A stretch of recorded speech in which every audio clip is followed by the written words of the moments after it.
Bienvenue chers téléspectateurs, c'est Moïda Garamo avec le journal du vendredi 14 octobre.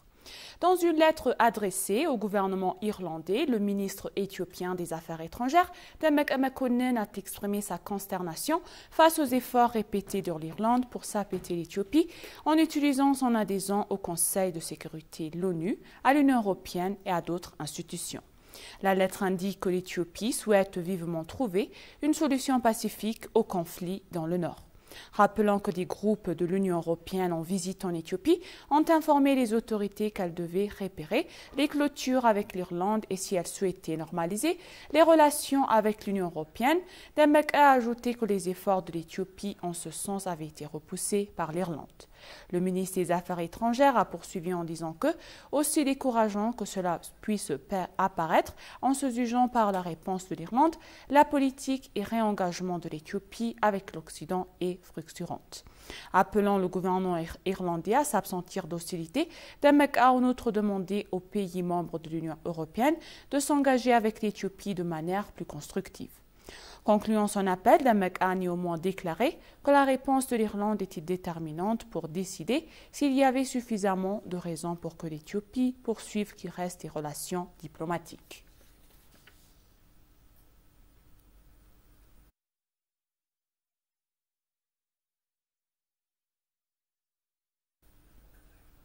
Faisant écho à la devise des solutions africaines aux problèmes africains, le forum de Tana a été lancé à Bahir Dar en Éthiopie il y a 10 ans. Le forum de haut niveau de Tana est l'une des rares plateformes qui a créé l'opportunité pour les décideurs politiques et universitaires africains de se rencontrer et de discuter des défis sécuritaires temporains du continent. Les questions sont discutées dans une atmosphère très semi-formelle sans respecter strictement les protocoles. L'autre particularité du forum est la sélection des participants et uniquement basée sur qui peut être contribué de manière substantielle au thème de l'année. Outre la création de l'Union africaine, l'Éthiopie joue un rôle de premier plan pour la préparation de plateformes pour discuter et régler les problèmes africains pour les Africains. Le Tana Forum est une entreprise qui, avec le principe de solutions africaines aux problèmes africains, a été lancé à Bahir Dar en Éthiopie pour la première fois à l'époque du ancien Premier ministre éthiopien Meles Zenawi en 2012. L'ancien Premier ministre a déclaré que le forum créait une opportunité pour les Africains de discuter des questions de paix et de sécurité et de trouver des solutions pour compléter et renforcer les administrations. Lors du forum de Tana de 2020, le Premier ministre Abiy Ahmed a affirmé que le forum de Tana est un mécanisme par lequel des grandes idées sont transmises aux défis africains, ajoutant que les financements sont nécessaires pour mobiliser des efforts conjoints. Participant au 8e forum de Tana en 2019, la présidente éthiopienne Sahle-Work Zewde a pour sa part déclaré que le forum a eu lieu alors que l'Afrique traversait ces changements dramatiques ainsi que des défis où le forum aiderait à travailler sur la promotion de la paix et de la sécurité en Afrique. Le forum de cette année se tiendra à Bahir Dar alors que l'Afrique et le monde entier traversent ces défis indéficibles devraient proposer des solutions.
Le forum de Tana est également considéré comme une plateforme idéale pour traiter des questions urgentes de paix, de sécurité et de continent.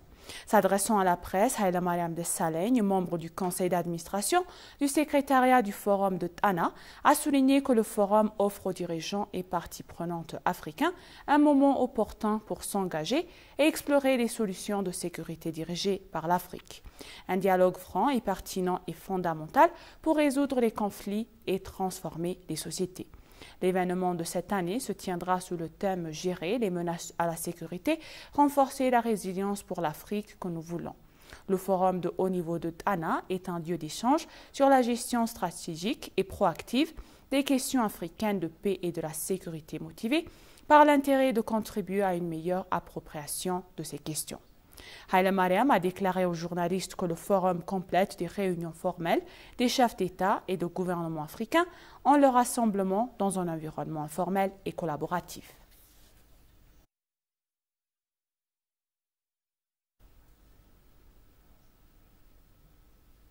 Le chef du bureau du consulat général d'Éthiopie au royaume de Bahreïn, l'ambassadeur Awel Wagris, a rencontré et discuté avec la ministre du Tourisme de Bahreïn, Fatima bint Jaffer al-Safari.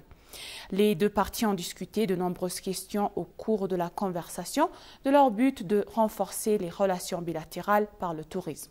Au cours de la discussion, l'ambassadeur Awel a appelé les touristes bahreïniens à visiter l'Éthiopie, mentionnant diverses attractions et destinations touristiques renommées dans le pays. Pour augmenter les flux touristiques, il a souligné la nécessité d'une collaboration entre les ministères et les agences de voyage des deux pays.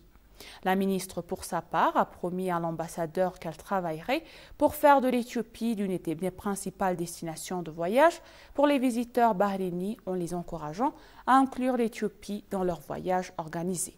Elle a également soutenu l'idée avec les acteurs clés des industries touristiques des deux pays devraient collaborer étroitement afin d'augmenter les flux touristiques et de resserrer les liens entre les peuples.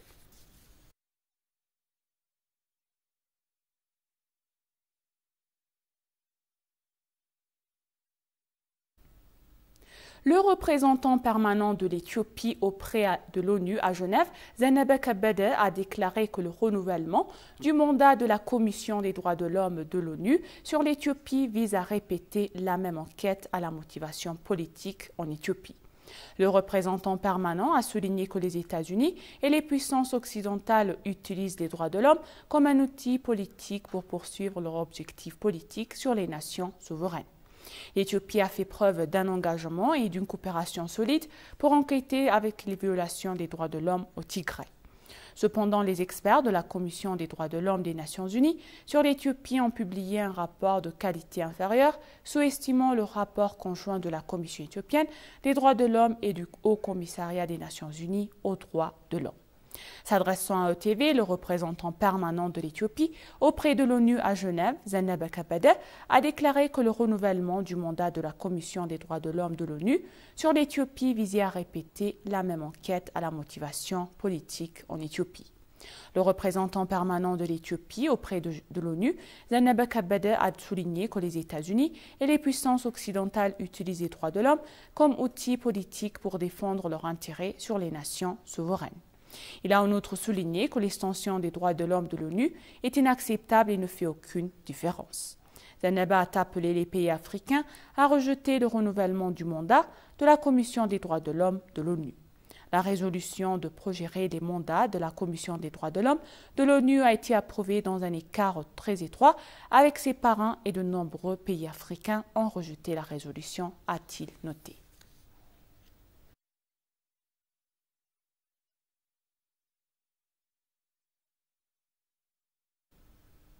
Le Forum éthiopien sur la gouvernance sur l'Internet a reçu des éloges sur les préparatifs de la part du secrétariat du Forum sur la gouvernance de l'Internet des Nations Unies.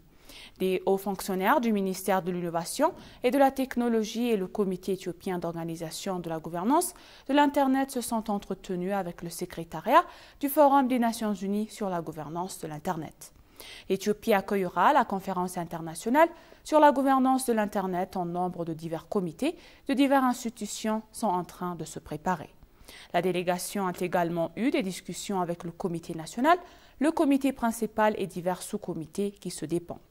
Le ministère de l'Innovation et de la Technologie et président du Comité national Bellet Amoula a déclaré que les préparatifs nécessaires sont en cours pour le succès du forum. Après avoir assisté à l'examen des préparatifs effectués, jusqu'à présent, la délégation a apprécié la préparation de l'Éthiopie pour l'événement à venir. Les délégués devraient discuter avec les membres du Parlement éthiopien et du Comité consultatif international sur la gouvernance de l'Internet.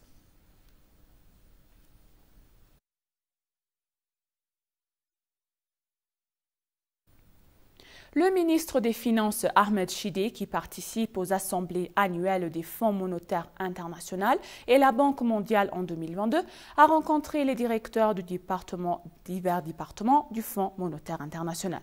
Ahmed a rencontré et discuté avec le directeur général du département Afrique du Fonds monétaire international, Abebe Amro Selassie, et le directeur du caucus africain du Fonds monétaire international, Ita Manatoko, et les chefs et de la délégation éthiopienne. La discussion a porté sur la manière de renforcer la coopération entre le Fonds monétaire international et l'Éthiopie et de faciliter les discussions entre le gouvernement éthiopien et les créanciers en vue d'une initiative de restructuration de la dette de la nation.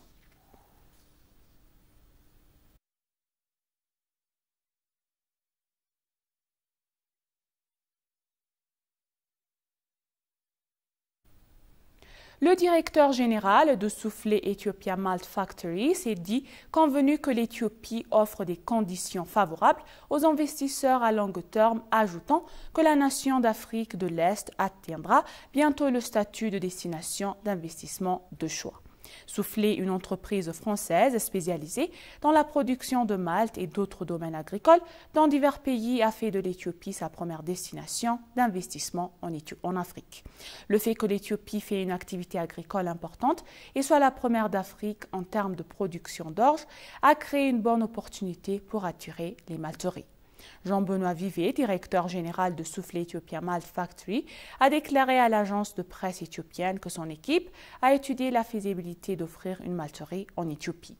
Le directeur général a apprécié la décision ferme du gouvernement éthiopien d'investir dans le processus de création de l'usine.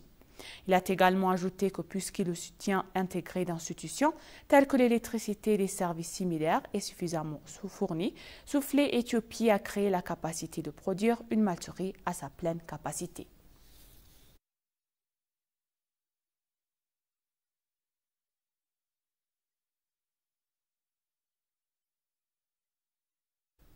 Chers téléspectateurs, nous vous rappelons les titres principaux. L'Éthiopie demande à l'Irlande de s'abstenir à l'attaquer les efforts afin de trouver un remède pacifique à la guerre dans le Nord.